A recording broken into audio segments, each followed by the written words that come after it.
E agora é hora de nós tirarmos todas as nossas dúvidas sobre essa proposta do governo federal para reduzir o preço dos carros no Brasil, especialmente dos carros mais baratos, considerados carros de entrada. Isso foi anunciado pelo vice-presidente da República e ministro da Indústria e Comércio, Geraldo Alckmin, no Dia da Indústria na semana passada. Mas o pacote completo ainda não foi apresentado. Quem está conosco agora ao vivo para conversar com o Jornal Gente é o secretário de Desenvolvimento Industrial do Ministério do Desenvolvimento, Indústria, Comércio e Serviços, Wallace Moreira. Secretário, muito obrigada por conversar conosco. Um bom dia para o senhor. Bom dia, Thaís. Bom dia, Pedro. Bom dia, Cláudio. Bom dia, Sônia. Eu que agradeço o convite para poder dialogar com vocês sobre a proposta, né, do programa para o setor automotivo. Eu queria começar perguntando sobre quando vai ser apresentado o projeto com seus critérios, objetivos, alíquotas, qual vai ser o tipo de receita da qual o governo vai abrir mão, porque o que foi apresentado na semana passada foi o objetivo, mas as regras não. Já tem data para isso, secretário? Tá, se você me permite, Thaís, eu gostaria de fazer uma contextualização, né, para a gente entender o porquê que nós estamos falando deste programa, e é muito importante a gente contextualizar, né, para que todos tenham clareza, né, da nossa proposta, do nosso objetivo. Vejam bem, a indústria automotiva, ela hoje tem uma capacidade instalada de aproximadamente 4,5 milhões de automóveis. Entretanto, né, desde 2015, com o baixo crescimento econômico que predomina na economia brasileira, o nível de utilidade da capacidade instalada, ela está dos menores patamares do período recente, abaixo de 50%. Esse setor, o setor automotivo, diretamente, ele gera 101,6 mil empregos, diretamente. Só que quando a gente fala de um setor produtivo, nós precisamos considerar o que tem de efeito para trás, a cadeia produtiva, e o que tem de efeito para frente, a cadeia, né, considerando para frente. Então, quando a gente fala da cadeia produtiva do setor automotivo, nós estamos falando, né, de borracha, né, de aço, de plástico, de peças e componentes, como eletrônicos. Quando a gente fala da frente, a gente está falando das concessionárias, peças e reposições, postos de gasolinas, né? Toda essa cadeia produtiva, ela gera hoje 1,2 milhão de empregos. Então, quando a gente discutir o setor automotivo, quando a gente dialoga com a condição do setor automotivo, nós estamos considerando todo o elo da cadeia produtiva, principalmente numa perspectiva de geração de emprego e renda e o impacto que isso pode ter na atividade econômica. Lembrando que o setor automotivo brasileiro hoje, 83% da sua produção aproximadamente depende fundamentalmente do mercado interno. Como nós temos um mercado interno que não teve crescimento econômico, né, considerável nos últimos anos, e considerando também a crise do período da Covid, esse setor se encontra em uma situação extremamente delicada numa perspectiva conjuntural.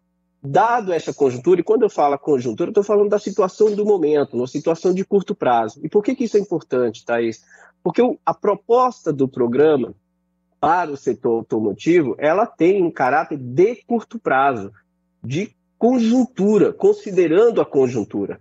Tá? E aqui no MDIC, é um outro ponto importante, nós nunca discutimos o carro popular.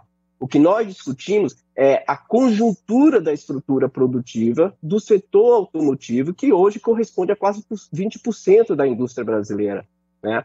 Quando a gente discute a conjuntura, a discussão conjuntural ela está vinculada também a uma proposta estrutural, ou seja, de uma transformação de longo prazo das estruturas produtivas do setor automotivo. Nesse sentido, no MDIC, desde o princípio, nós discutimos um programa chamado Rota 2030, que tem como finalidade entrar na segunda fase a partir de agosto deste ano, que tem como objetivo o processo de descarbonização, né, que é uma tendência na economia mundial, que faz parte do nosso objetivo e projeto de neoindustrialização. Então, veja bem, o Rota 2030, ele foca na exploração de todas as rotas tecnológicas que possibilitam, que permitem um processo de aceleração do processo de descarbonização. E uma nota que é extremamente importante: o Brasil é um país hoje que tem uma tecnologia já instalada, né, que é o etanol. Vários estudos técnicos mostram que o etanol tem um nível de emissão de CO2 similar a um carro elétrico. Ou seja, enquanto o mundo está buscando uma tecnologia com carro elétrico e a disseminação dessa tecnologia para promover a descarbonização, o Brasil já a tem. E o Rota 2030 promove um processo de discussão de implementação de uma política de longo prazo, estrutural, que acelere mais ainda o processo de descarbonização, explorando todas as rotas tecnológicas disponíveis na fronteira tecnológica do setor automotivo e, ao mesmo tempo, explorando uma tecnologia que nós temos no Brasil. Dado essa contextualização, o que é o programa, né, que nós apresentamos em parceria com o Ministério da Fazenda? Né, nós sempre trabalhamos com o Ministério da Fazenda. Na verdade, o MDIC é um ministério que, na sua natureza, na sua institucionalidade, ele é interministerial. O que eu quero dizer com isso? Que toda proposta de política industrial e de inovação, nós dialogamos com todos os ministérios. O MDIC não tem condições de trabalhar de forma unilateral, sozinho. Então, no caso do setor automotivo, especificamente falando, a partir do momento que houve uma preocupação por parte do presidente Lula com a conjuntura, com a situação atual do setor automotivo e o seu impacto, né, que poderia gerar mais desemprego e queda de renda, nós dialogamos com o Ministério da Fazenda na construção de uma proposta de caráter conjuntural e de curto prazo. Portanto, vejam, qual era a nossa preocupação inicial? Apresentar uma proposta conjuntural, de curto prazo, que tivesse dois elementos: responsabilidade fiscal e preservasse o caráter da sustentabilidade. Por isso que nós consideramos... Claro. Secretário, muito bom dia, bem-vindo ao nosso programa. Bom dia. Toda essa explicação que o senhor nos dá nos conduz então, também à conclusão de que é o seguinte: ao fim e ao cabo é mais do mesmo, ou seja, o governo promovendo renúncia fiscal para ajudar um setor específico. Mas em outros tempos, em outras iniciativas semelhantes, o que a gente assistiu foi o governo promovendo essa renúncia fiscal em nome de algum programa arrojado, etc. e tal, mas no fim de tudo, o preço ou a redução de preço do veículo não é repassada ao cidadão, né? O cidadão que deixa de ter os benefícios do imposto que deveria ter sido pago pela indústria, né? E outra coisa, a indústria automobilística brasileira voltou a produzir veículos, né, que comparados com os importados, né, inclusive importados de baixo preço, né, importados acessível à classe média, tem ali um padrão de qualidade que faz com que o consumidor no Brasil também se afaste do produto nacional. Esse programa que o senhor se refere também mira isso, ou seja, a melhoria da qualidade do produto em si, porque há diversos fatores, né, que mantêm os preços inacessíveis para a maioria das pessoas. Tem, além da qualidade do produto, né, tem também essa coisa da indústria automobilística de estar com excesso de estoque, os pátios lotados, né, e apesar disso, não reduz o preço. É impressionante, né? Contrariando a lógica da oferta, da oferta, né, de demanda, etc. e tal, que é própria do capitalismo, né? Esse programa também tangencia esses temas? Sim, Cláudio. Veja, o programa, como eu estava falando, ele tem três dimensões. Ele tem um fator social, que é o preço, ele tem o fator de eficiência energética relacionado à sustentabilidade, e ele tem um fator de densidade produtiva que está vinculado ao impacto que isso tem na geração de emprego e renda. Nós não estamos dando, Cláudio, isso é importante que se diga, um benefício fiscal linear, o mesmo benefício para todos os carros e para todo o setor automotivo. O que nós discutimos? Se a gente focasse apenas no carro 1.0, o percentual que alcançaria o mercado seria apenas de 10%. Então, talvez um programa dessa natureza não teria um efeito na preservação do emprego e da renda, porque essa é a nossa preocupação.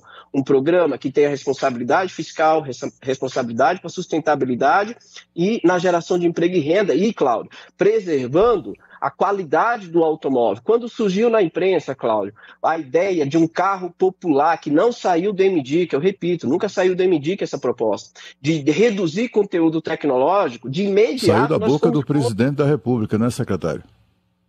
Essa ideia saiu da boca do presidente da República. Deixa eu só comentar, Cláudio. A ideia de redução de conteúdo tecnológico nunca saiu do MDIC. Tá? Nós sempre defendemos que fosse uma proposta que preservasse a qualidade do carro e, ao mesmo tempo, dinamizasse a atividade econômica na geração de emprego e renda. Portanto, quando nós apontamos para 3 elementos e dimensões que pudesse promover um escalonamento de incentivo tributário para estimular a atividade econômica do setor automotivo, nós garantimos a preservação da qualidade do automóvel e, ao mesmo tempo, uma redução do preço. Então, veja, o carro que tem o maior índice, né, somando esses 3 fatores, vai ter um benefício máximo de redução de tributos de 10,96%. O carro que tiver o menor índice, somando esses 3 fatores, vai ter uma redução do incentivo tributário de 1,53%. Entre carros que vai até 120 mil, que incorpora 11 montadores e quase 33 modelos.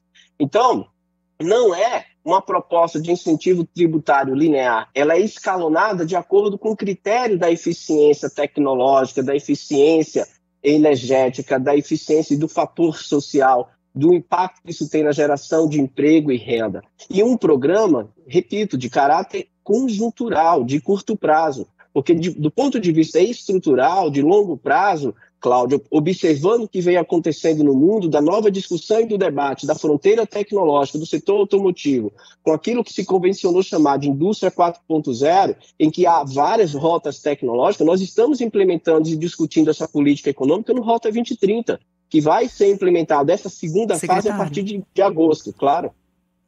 Secretário, Sônia Blota aqui, um prazer recebê-lo no Jornal Gente, Rádio Bandeirantes e Band News TV, ao vivo. Nós estamos acompanhando a entrevista do secretário Wallace Moreira. E, secretário, eu gostaria de saber do senhor, por que o carro no Brasil, então, o chamado popular, o zero, é considerado tão caro, continua tão caro, e mesmo com essas mudanças? Eu fiz um levantamento que a gente colocou essa semana no Jornal Gente, eu vou ler para o senhor. No Brasil, R$70 mil, o mais barato. No México, R$58 mil equivalente. França, R$43 mil, Índia, R$36 mil, sendo que a gente pode colocar que outros países emergentes também têm o melhor preço de carro popular do que o Brasil. Qual que é a explicação para isso, secretário? Sônia, o processo de encarecimento do carro, né, de entrada, chamado carro de entrada, que ocorreu nos últimos anos, um dos elementos que são apontados pelos especialistas é justamente o encarecimento de peças e componentes por causa da crise da Covid. Por exemplo, um desses fatores é a crise de semicondutores, que se abateu na cadeia produtiva internacional. Mas tem um outro elemento também que é extremamente importante, que é colocado para o debate, que o governo está muito empenhado, inclusive o vice-presidente ministro Geraldo Alckmin, muito empenhado em acelerar esse processo, que é a reforma tributária. O sistema tributário brasileiro corrobora, né, em parte, para o encarecimento e a perda de competitividade da estrutura produtiva brasileira. E esse é um dos pontos extremamente relevantes e estratégicos que está sendo enfrentado pelo governo. Né? Nós temos uma expectativa muito positiva de que haverá, né, uma convergência de interesses do Congresso, do Senado, dos atores, né, da atividade econômica brasileira em prol de uma reforma tributária que reduza o chamado custo Brasil, promovendo maior nível de competitividade, como você bem mencionou, Sônia. Então, essa, por exemplo, é um dos fatores de caráter horizontal que pode corroborar muito, contribuir muito para que nós tenhamos mais competitividade. Inclusive, Sônia, eu acho que esse é um ponto relevante para promover uma maior inserção internacional do setor automotivo via exportação. Em que sentido? Hoje, como eu falei inicialmente, 83% da atividade produtiva do setor automotivo depende fundamentalmente do mercado interno. Uma reforma tributária reduzindo o custo e elevando a competitividade e produtividade, corroborando para isso, possivelmente teremos, em hipótese alguma, faríamos e proporíamos um programa que ameaçasse a responsabilidade fiscal do governo. Por isso que, desde o princípio, nós fizemos um programa, uma proposta em diálogo com a Fazenda, fazendo uma previsibilidade de quantos meses esse programa pode durar e qual que seria o impacto fiscal. Por isso que nós pedimos 15 dias para que a gente feche essa proposta, como o próprio ministro da Fazenda e o vice-presidente Geraldo Alckmin anunciou. Em 15 dias, em até 15 dias, anunciaremos, né, o programa, a implementação dele, dentro de um arcabouço de responsabilidade fiscal. Para além disso, né, lembrando, esse setor, em toda essa cadeia produtiva, emprega 1.200.000 empregos. Né? Isso, se deixar o setor, né, à mercê de uma conjuntura desfavorável, é extremamente arriscado no impacto que isso vai ter no emprego e na renda. E outra, isso é preocupante porque o PIB brasileiro depende fundamentalmente do mercado interno. Quase 65% do nosso PIB é do mercado interno. Se nós temos um setor de tamanha relevância, com efeito para frente e para trás, adentrando em uma crise maior ainda, dado que quase 13 fábricas já anunciaram paralisação, é extremamente preocupante. Mas eu vou além disso um pouco, se me permitem, que veja, para além do programa do setor automotivo, nós também anunciamos outras medidas para dinamizar o mercado interno. Né? No intervalo, antes de entrar aqui nessa entrevista com vocês, eu vi que vocês apresentaram o Mais Médio, que é um programa que tem impacto no mercado interno, né? Para além da questão de salvar vidas. Nós tivemos uma política de valorização do salário mínimo, cujo objetivo é fortalecer o mercado interno. Nós tivemos uma política do imposto de renda, que também tende a tornar uma renda mais disponível para que a sociedade possa comprar mais. Nós também estamos trabalhando com o Senado, isso é muito importante, dado que a taxa de juros no Brasil é considerada alta, com a lei, com a aprovação no Senado da lei de garantia de crédito. Todos os agentes financeiros concordam que a aprovação dessa lei vai reduzir de forma substancial o spread bancário, contribuindo para que a gente possa estimular o crédito no Brasil. Secretário. O BNDES, no dia... Claro. Só para a gente voltar no assunto do carro aqui, não perder o bonde, nós entrevistamos aqui ontem no Jornal Gente da Rádio Bandeirantes e do Band News TV um especialista que é o Plínio Nastari, que nos contou a respeito das novidades tecnológicas e explicou muito bem para os ouvintes, né, algo que o senhor já tangenciou aqui, que é a questão de quanto é verde o carro etanol, o carro fabricado aqui no Brasil. Quanto essa tecnologia ela é mais favorável para o meio ambiente do que os carros elétricos. E ele incentivou aqui a promovermos um debate sobre a regulação, né, desse tipo de carro aqui. Hoje nós temos um carro que ele é híbrido a etanol e elétrico, que não é muito explorado. O governo está de olho nisso? Há alguma previsão de regulamentação desse tipo de automóvel no Brasil? Como eu falei no início, essa é uma política muito interessante, muito importante para o projeto de descarbonização, de sustentabilidade. Na verdade, é uma das nossas grandes janelas de oportunidade da neoindustrialização. Por isso que nós falamos em neoindustrialização e não em reindustrialização.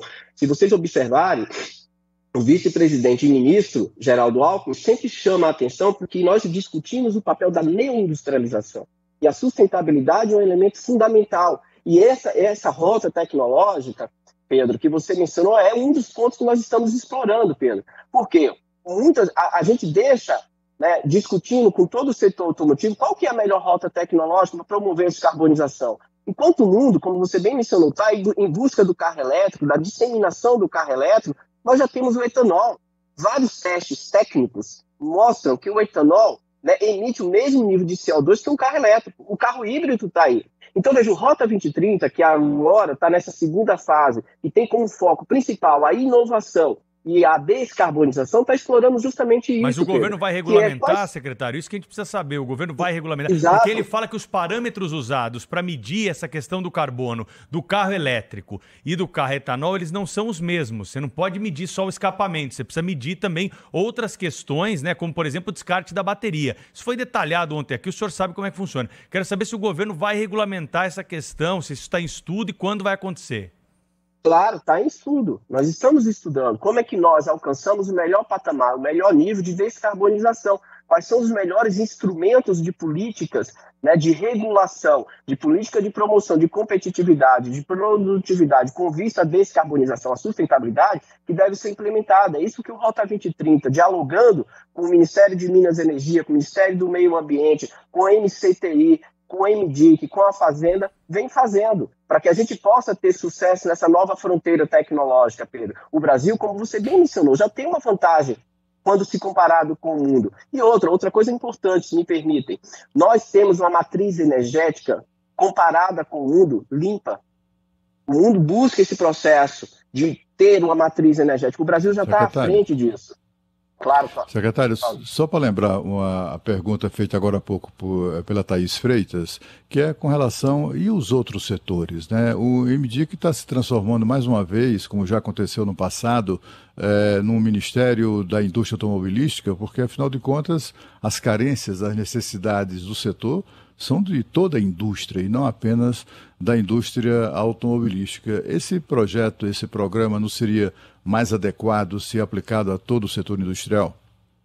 Veja bem, Cláudio, como eu falei inicialmente, o que mais tem chamado a atenção da imprensa é um programa conjuntural para o setor automotivo, mas no mesmo dia nós anunciamos, né, um diálogo com a Fazenda para a implementação da depreciação acelerada, para um setor para investimento em bem de capital, tendo em vista o objetivo de promover uma modernização da estrutura produtiva de vários setores, né, da indústria brasileira e elevar a taxa de investimento como proporção do PIB, dinamizando, portanto, a competitividade e a produtividade. Para além disso, nós temos o CNDI, o Conselho Nacional de Desenvolvimento Industrial. O CNDI está trabalhando já para apresentar para a sociedade um programa de política industrial dialogando com as grandes missões que nós temos no Brasil em torno da neoindustrialização. Uma dessas grandes missões, por exemplo, é o fortalecimento do complexo econômico e industrial da saúde, que tem como finalidade, né, garantir principalmente emprego com maior alta qualificação e renda e salvar vidas. A crise da Covid deixou muito em evidência o papel estratégico que o complexo econômico e industrial da saúde tem para salvar não só vidas, mas também para gerar emprego e renda. Então o MDIC é um ministério que trabalha de forma estrutural, mas não ignora a conjuntura. Então, nós estamos trabalhando uma perspectiva estrutural no CNDI, do Conselho Nacional de Desenvolvimento Industrial, composto por 18 ministérios, mais 21 representantes da sociedade civil, para dialogar quais são as melhores propostas e instrumentos para se pensar na política industrial de transformação estrutural do país, né? Além disso, repito, o BNDES, no mesmo dia da indústria, que é uma entidade vinculada ao MDIC, né, que trabalha com o MDIC, anunciou um volume de crédito para a inovação de 20 bilhões em 4 anos da TR, né?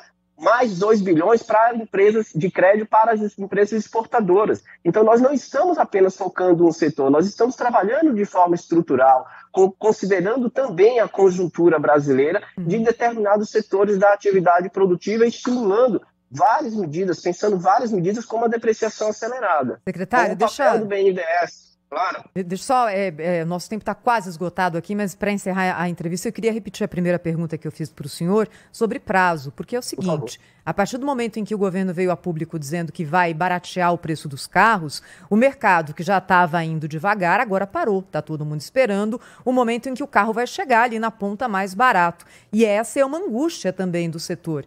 Quando é que vai ser apresentado o projeto, secretário? Bom, por que nós anunciamos no dia 25? Existia um debate que foi estabelecido, né, na imprensa de que haveria um programa para o setor automotivo. Desde aquele momento, o próprio setor, as concessionárias, as montadoras já falavam que tinha parado o setor. Qual que era a nossa preocupação no dia 25? Anunciar que, de fato, haveria um programa e anunciar as características e os critérios desse programa. E pedimos que, em até 15 dias, esse programa entraria em vigor. Então, veja, isso foi na quinta-feira, no dia 25, no dia da indústria, nós damos em até 15 dias, o programa entrará em vigor, justamente preocupado com essa conjuntura do setor automotivo. E nós estamos trabalhando para antecipar esse prazo, mas nós pedimos um prazo de até em 15 dias, mas nós oferecemos a previsibilidade para o setor automotivo, nessa perspectiva conjuntural. Secretário Wallace Moreira, secretário de Desenvolvimento Industrial do Ministério do Desenvolvimento, Indústria, Comércio e Serviços, falou conosco ao vivo aqui no Jornal Gente. Muito obrigada, secretário. Até a próxima. Eu que agradeço, Pedro, Thaís, Cláudia, Sônia, é um prazer muito grande falar com vocês. Secretário. Fico sempre à disposição para o diálogo.